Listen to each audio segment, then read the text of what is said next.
Bonjour à tous, c'est Claire, bienvenue dans cette vidéo où je vais vous présenter un oracle qui s'appelle l'Iris Oracle. C'est un oracle d'une artiste dont j'avais le tarot qui s'appelle le Spirit Speak. Elle l'a pas appelé tarot, je me rappelle plus. Non, si, le Spirit Speak tarot. Et donc, elle a créé donc plusieurs tarots et un oracle, donc cet oracle-là. Non, plusieurs oracles, dont cet oracle-là que j'ai reçu grâce à une abonnée donc, qui m'a envoyé le jeu. Alors déjà, je la remercie. Et puis, je remercie aussi les autres personnes qui m'ont envoyé des jeux. Avec voilà je trouve un élan de générosité qui est vraiment chouette. Donc ça me permet parfois de les présenter, parfois il y en a certains que je présente pas parce qu'il me faut plus de temps pour travailler avec, ou simplement j'ai pas le feeling de présenter tout de suite. Mais je trouve ça voilà, super chouette, hyper gentil et voilà, je voulais quand même remercier. Je fais pas d'unboxing parce que j'aime bien en fait, comment dire, c'est un cadeau qui m'est fait et j'ai pas forcément, enfin la plupart du temps, j'ai pas envie d'exposer publiquement comment je me sens, etc.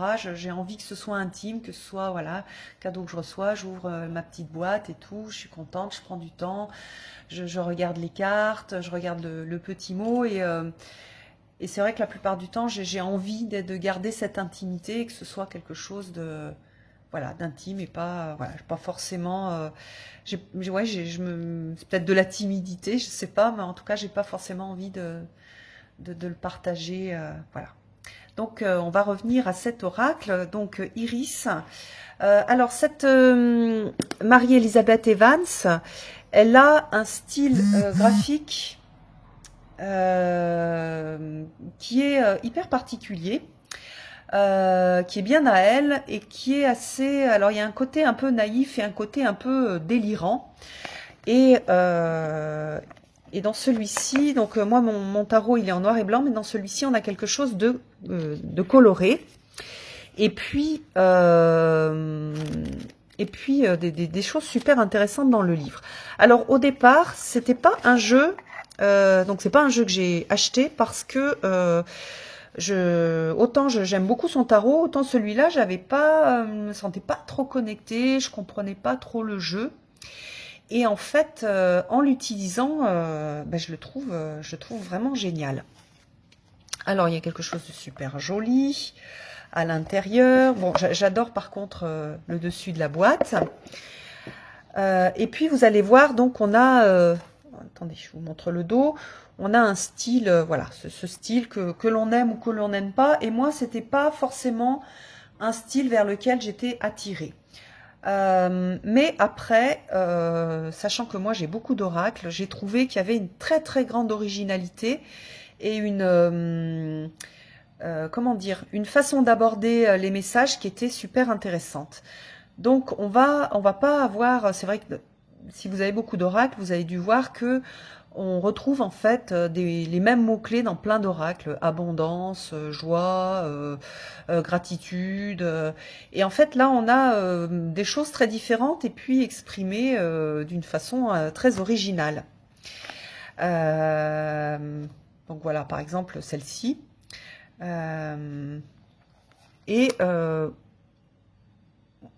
Pour moi c'est... En fait je pense que cette artiste,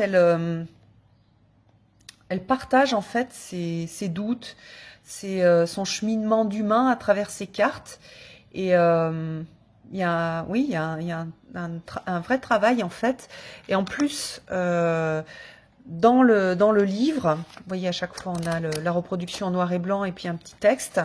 On va avoir quelque chose de court. Et moi j'aime bien ce qui est court, de concis et de tellement vrai.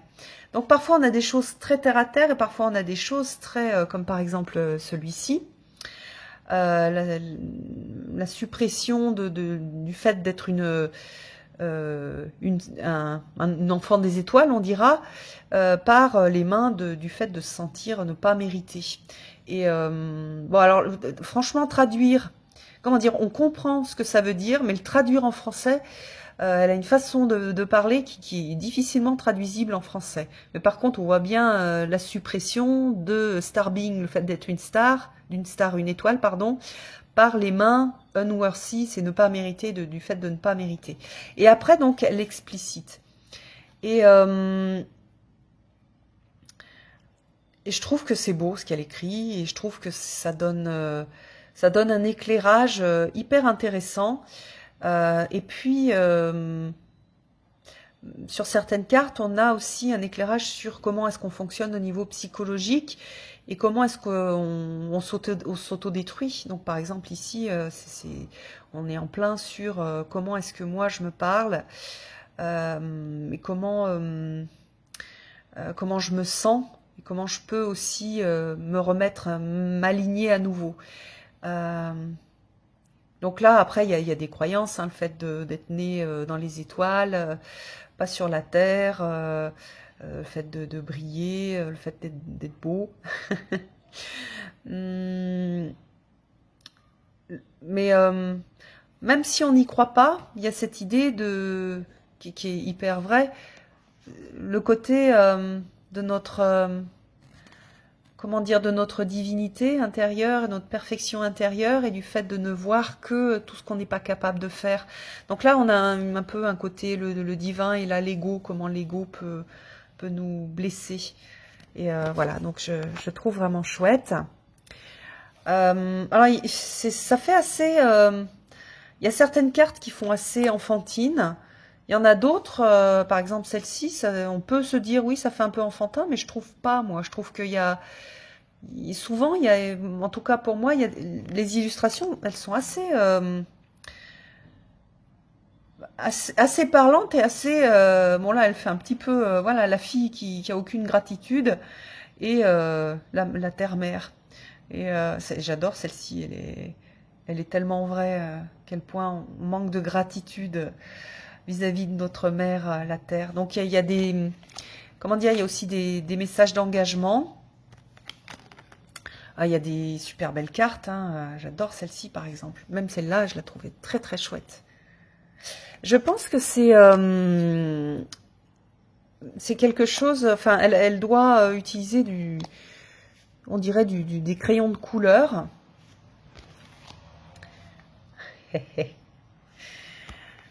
Alors, la plupart du temps, enfin sur pas mal de cartes, j'ai besoin de lire. Sur d'autres non, déjà parce que je les ai déjà tirées une fois, donc je me souviens bien de la signification.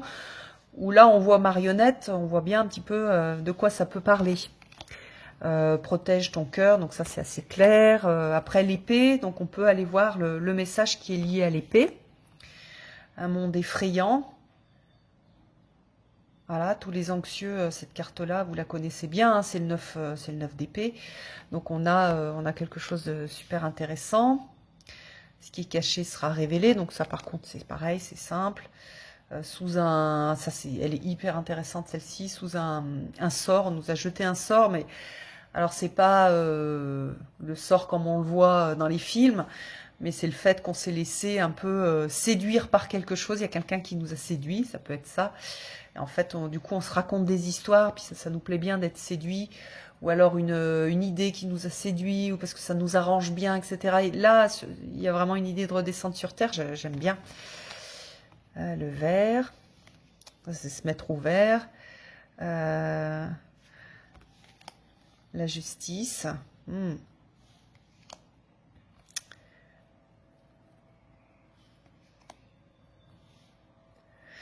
Après, il y a pas mal de choses sur la magie, hein. Elle est quand même assez... C'est marrant parce que son tarot, j'aime beaucoup son tarot au niveau graphique. Et par contre, les messages, la plupart du temps, je suis pas trop... j'aime pas trop, en fait. D'ailleurs, je lis assez peu souvent. Enfin, c'est très court, donc je vais lire la petite phrase qu'elle a mise, mais ça va pas forcément me toucher. Alors qu'ici, c'est... Quelque part, les illustrations m'avaient pas touchée au départ.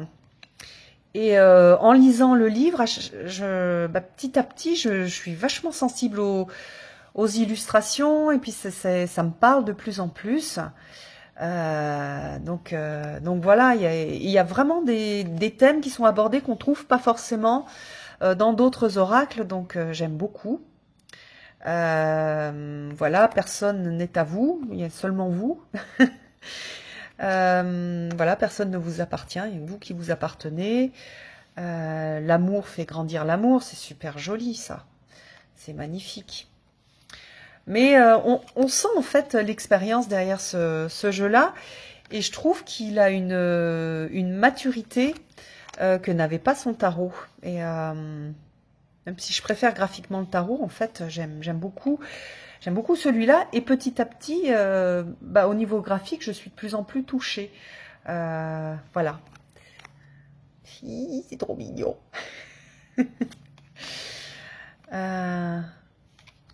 On a beaucoup de mains, hein, dans son tarot, c'est pareil, on a beaucoup de représentations de mains avec des ongles, donc plutôt des mains de femmes, des ongles rouges.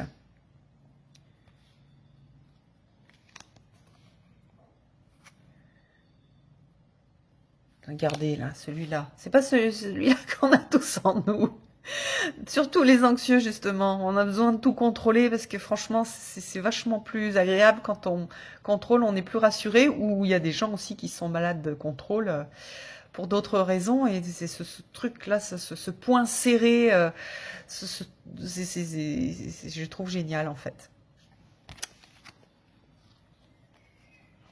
Voilà, le corps comme notre maison. Donc là, on a la corne d'abondance. À nouveau le corps, celui qui cache le soleil, petit démon. Donc en fait les cartes, elles permettent, comme c'est assez léger quand même comme représentation, elles permettent de véhiculer le message parfois avec beaucoup d'humour. Donc c'est chouette. Regardez. Et regardez ça, j'adore. Parce qu'il y a vraiment... je vois Nout, je vois la Vierge Marie. Donc on peut aussi travailler avec les images avant d'aller voir le texte.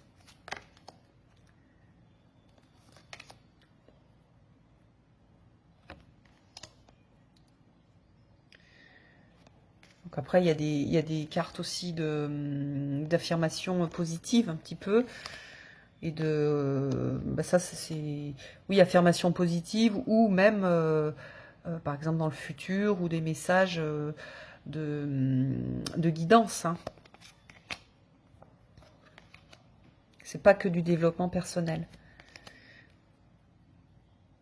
Justement, c'est ça aussi que j'aime bien. Il y a un peu les deux, et ça permet d'avoir des infos sur les deux plans.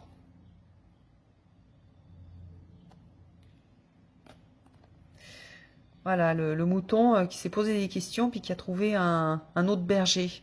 Hyper intéressant aussi, hein. En plus, dans la représentation et dans l'inconscient collectif, on a cette idée de mouton et de berger soit au niveau pratico-pratique, soit au niveau très élevé, hein, puisque par exemple dans le langage catholique, on l'a, hein, l'idée du berger et du mouton.